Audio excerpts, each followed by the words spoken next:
So a little bit cool, but that's before temperatures really take a plunge overnight. Well, now to our next story. It's been called the Island of the Dead, just offshore from the Bronx and reachable only by ferry. Hart Island is the largest public burial ground in the country. 1 million New Yorkers are laid to rest here because they had no money, no family, or were never identified. And it can take months to schedule a visit there because it's been controlled by the City Department of Correction. Now, visitors are subject to security screenings and accompanied by guards if they want to visit. But the City Council has voted to change that. So control of the island will now be transferred to the Parks and Recreation Department, making it a lot more like a cemetery than previously. It felt like a prison. And joining us now, we have Melinda Hunt from the Hart Island Project to talk all about this. And Melinda, you have worked on this project for years. You have been to this island. What will this change mean for the people who want to visit? Well, thank you so much for having me on this morning. Yes, it really is gratifying that New York City has agreed to transfer jurisdiction of Hart Island after 150 years of prison control. So the Hart Island Project is a public charity, and we've been working with families and friends of the deceased, and the City Council heard their cries that it's just unfair for people to have to go through the penal system to visit someone who's buried on Hart Island. Now, this is a long time coming, and before we get into that whole process, maybe we can just describe for people who haven't had a chance to go there.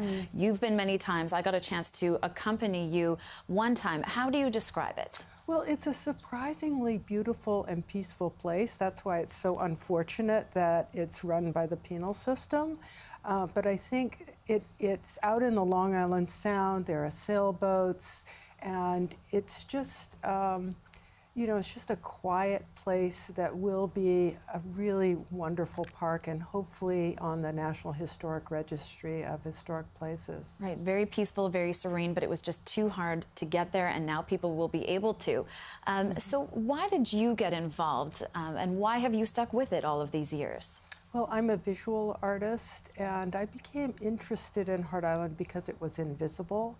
And so for the anniversary of Jacob Riis's book, How the Other Half Lives, and it was also the height of the AIDS epidemic, I began going there for the purpose of retaking Jacob Riis's first photographs there, showing a burial process that was unchanged in 100 years. I mean, how much in New York is unchanged in 100 years? Yeah. And so my effort was to make it visible, and then as families started contacting me, helping them to get access and making it more accessible. And you've met a lot of those families, some people whose children were buried there, maybe even by accident in some cases. And so now, though, part of this package deal, there's going to be a ferry that will help people get there. So maybe you can talk about that accessibility. Well, there is a ferry from City Island, but it's not a passenger ferry. So I think what the City Council is planning now is to build a passenger ferry dock on Hart Island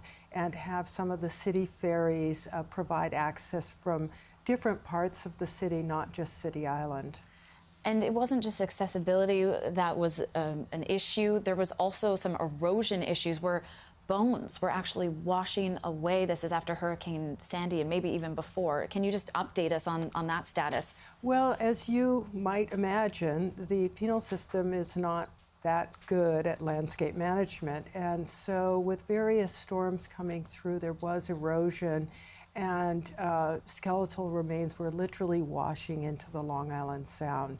So the city did apply for FEMA funding, and I believe that work has started just in September.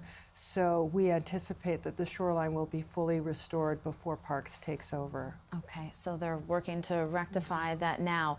So now that this has been a long time coming, you've gotten the resolution you've been looking for, what's next for you? Are you sticking with this project right through the end? Well, the next meeting is at 10 o'clock today, so we're getting right with it. The city has to figure out what's going to happen with unclaimed New Yorkers. Quite a number of people do choose city burial. It's the largest natural burial ground in the country, and I think it deserves to be a reasonable option for families who don't wish to hire a funeral director and go through that expense.